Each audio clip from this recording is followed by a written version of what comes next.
Hi, we are Stone Blue Electric, and I'm Sami. And I'm Patrik.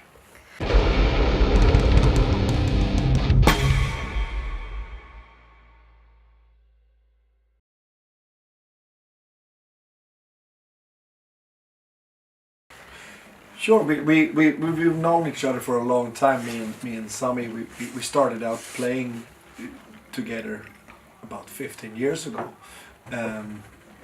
But we haven't really been writing original music together. We played mostly covers when we started, and then other original acts came about. Sami's with Sunrise Avenue. I've been in Kallio Big Rock Band. So it's not before like late 2016 we started to write music together, and this is the first album that we released now just a week ago. We just had like an idea in the beginning. I remember we talked about, man, I think it works really well when we play together. We should do some original music one time. And then it's just, got buried for 15 years. The whole idea, I guess. And we didn't have any time, and then it's, when you have some other stuff to do, then it's impossible, but yeah.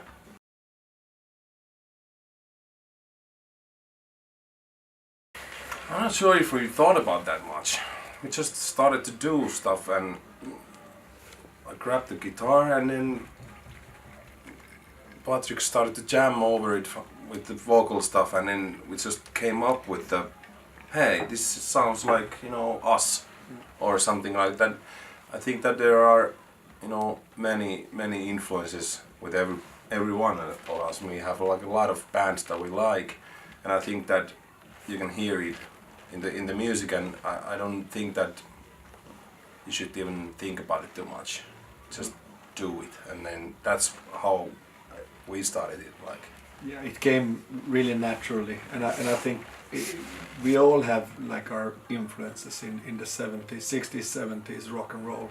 So I think that's the reason, you always sound like a bit like your heroes.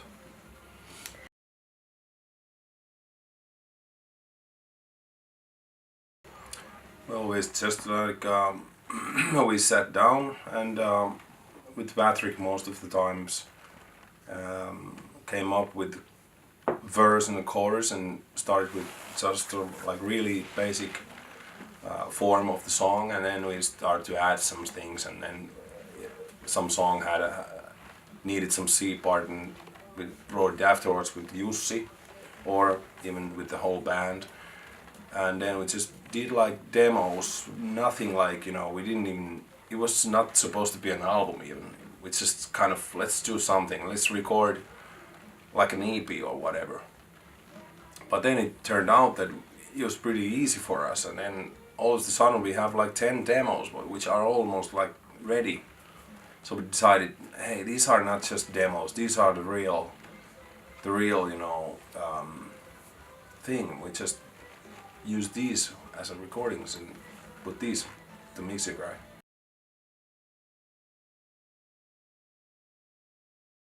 I think, when you know each other, it's always kind of easier, you know your strength, and you also know what the other guy are better off doing, Normally we write we write the songs together, like the raw material, and then Sami starts, making a rough demo out of it, producing it a little bit, and I go home and work with the lyrics. So that's mainly how the process goes. Yeah, then we can get it like in the point that we can hear if it's like something that we could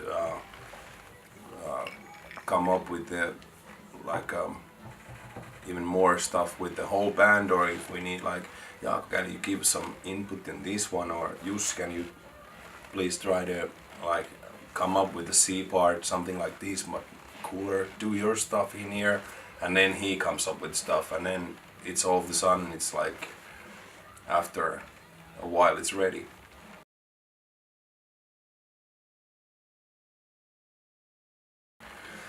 Well, it's all recorded in my home studio, so basically it's a garage, and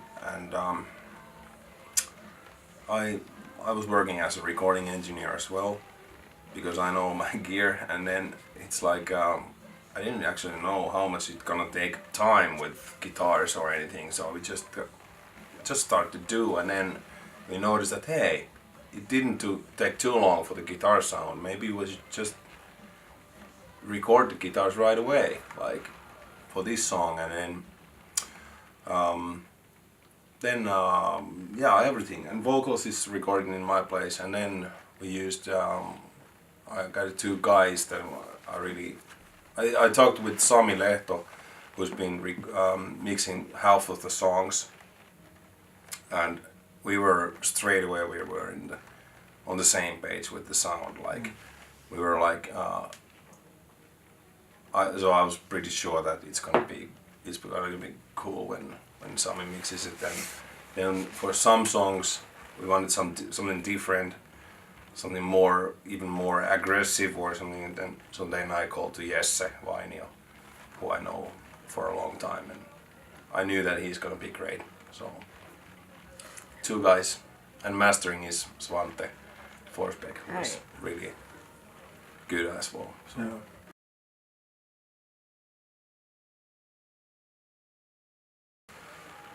Oh, well, it's like the music. I think that it turned out the way I at least had an idea in the head how it should sound like.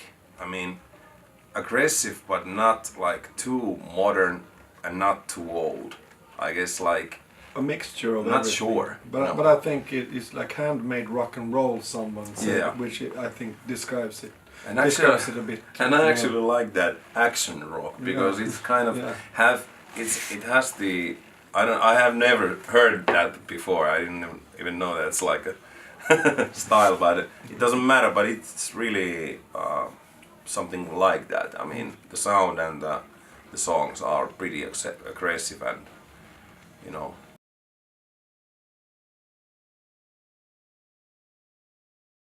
I think it's pretty much. It's easier to write lyrics once you get a bit older. You know, I write. You know, it's stories. It can be from my life, but mostly like persons that I know, and you know, a story that you heard somewhere. You pick up things. You know, so that's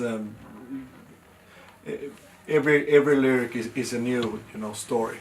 So to speak. So it depends. It can be everything from I wrote like a tribute to a person that are no longer with us.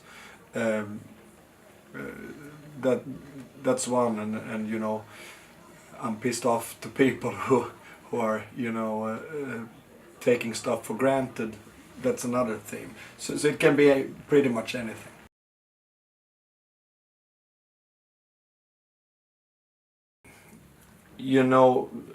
I think as a lyricist, you're tend to steal sayings wherever you go. I have a lot of English-speaking friends here in Finland, so you can hear a saying, if you're in a restaurant having a dinner or whatever, and then you're immediately putting your songwriting mode on. Hey, that saying could be a good hook, and you write it down. So that's one way, people in general, discussions can inspire to at least the lyrics. I like to clear my head in the nature, just going for a bike ride or going fishing or whatever. That's just nothing else but the trees and or water. So I'm kind of like, if everything feels that I'm full of stuff, I need to clear up, then I go out.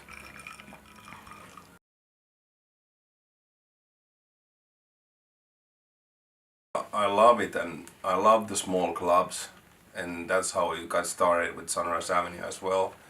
And like it's cool to get to play with the smaller clubs, and like I love the sweaty feel of it, and giving 110% and receiving a lot. as well, because you are closer to the audience. So I just love it, you know. It's all the same. I've always said that it doesn't matter, you know, the stage is always the same, no matter how big the venue is. And you still have your drums and your gear, and you still have to play. And you just play like you normally do. That's it.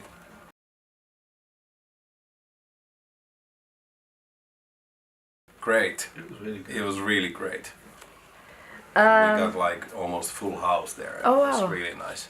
And I heard that there were also some international fans who came From Germany. brought in. And, Amazing. I think that Austria as well. And yeah, it's really amazing. They travel a lot with us, and you know. Yeah, they flew. Amazing that people. We did a small mini tour last fall in Germany. We played like 3 or 4 dates there, and you know, people from those shows showed up in Helsinki, which was great, of course. And then we were lucky to get like a couple of really good reviews also just before the release party. So that was, you know, that helped a lot, I think, to get some more people into the venue.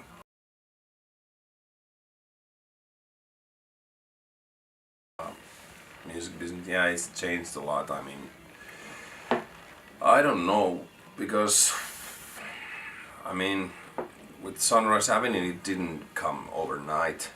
We played many years, like just, you know, supporting bands and playing as a support act, and you know, playing like 12 o'clock festival shows. And I mean, I don't expect this to, you know, explode like this in half a year, and we have like a song in Big Brother or fucking Temptation Island.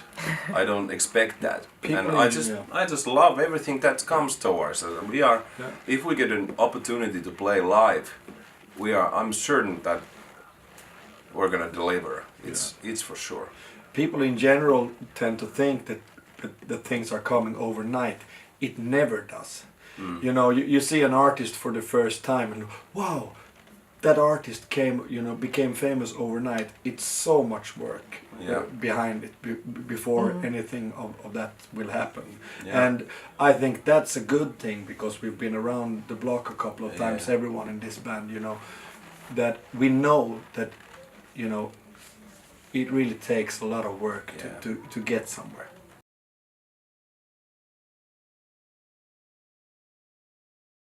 Well, we are writing a new music all the time, and we are, you know, pretty soon we are starting the demoing and doing the next album, and hopefully we can get some sort of new video out this spring, maybe with the next single of this album, maybe not, I don't know. And then we'll see about that, and then we'll just work on things and try to do new stuff as soon as it's ready.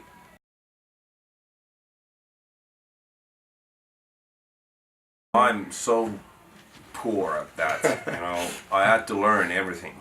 I had to ask like about the hashtags and everything, because well, I didn't know a lot of things about those before. I had to ask, and there are a lot of, it's not that simple as I thought. It's like a really, it's a jungle out there, especially it's all about mathematics as well. It's how easily the thing is popping out with you, and that's how everything is written and how much text is in there, and it's just sick, you know. And I'm more of a like analog and vinyl type of guy, and like it's just something I also had to learn, but it doesn't matter now. I'm learning, and as this whole recording process has been really nice, because I've always been interested in recording vocals, recording, producing, writing and stuff like that, so it's really been great adventure for me as well.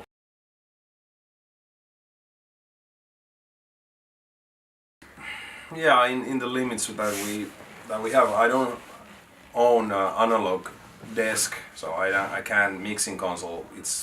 I have a computer, but I think that in that world still you can try to sound like more like a old school.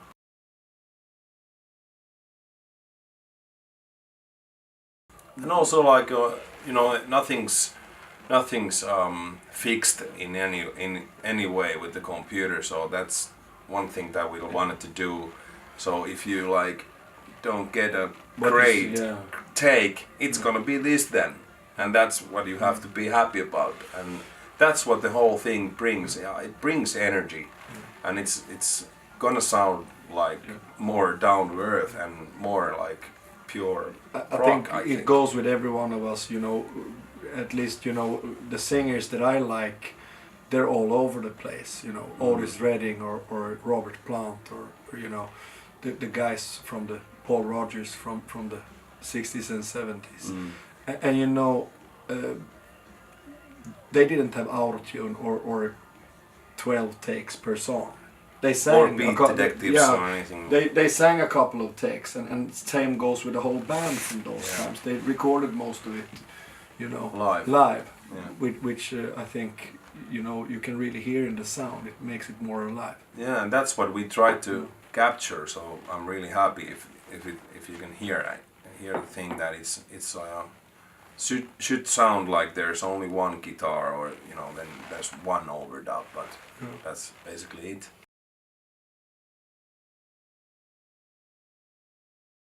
I think that, you know, the way when it was brought out, when AUTOTUNE came, I thought that it was a good thing. You know, yeah, you can fix one bad note in a really good take. I think that was the thought from the beginning, and then it became something else. And if you're doing songwriting for you know, these popular, you know, nowadays artists, it's more like an effect, you know. It's on all the time. And I can't remember who was the first, but Cher. Yeah, I think Cher was one of the first. As an effect, that was like the.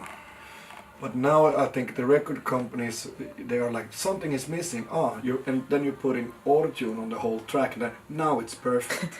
And that's not my. Why should it be perfect? That's not my way of you know. It depends on the style as well. Of course. The genre. Yeah. I mean, in this kind of thing, I don't feel that. No. This would lack the energy, and this would lack everything if it was perfect on time, and everything is in tune and or tuned. Because I mean, guitar can't be in 100% tune. No. It's just that kind of instrument, and and then, you know, the plus it was interesting to try to make it as you know, to play like so well that you are happy with it, to sing so well that you are happy with it, and everything is like, now it works, and you don't have to like correct it with anything. Then of course, when you have the benefit, you can work a little bit with the backing vocals and stuff like that. You can work, you know, record them and see, does this, you know, choir arrangement work or not? That's a good thing with a computer, when you can really have a listen. No, that really didn't fly, let's do it another way. Yeah, plus it's possible to do when you are like, for like two of us. We can do it because I have the computer here, and we are singing it like here, like together sometimes, like this. And if we had like a huge mixing console and a room and a guy behind that and tape machine and another guy using that one, and then we are in the fucking vocal booth trying to sing that. That's 4 guys already. But I mean, I would really love to do it, really like playing live and do it like as analog as possible. One day, at least one song.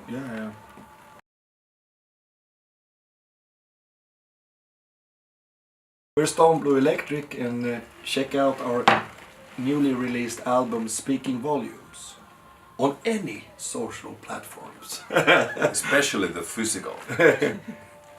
Exactly. Okay.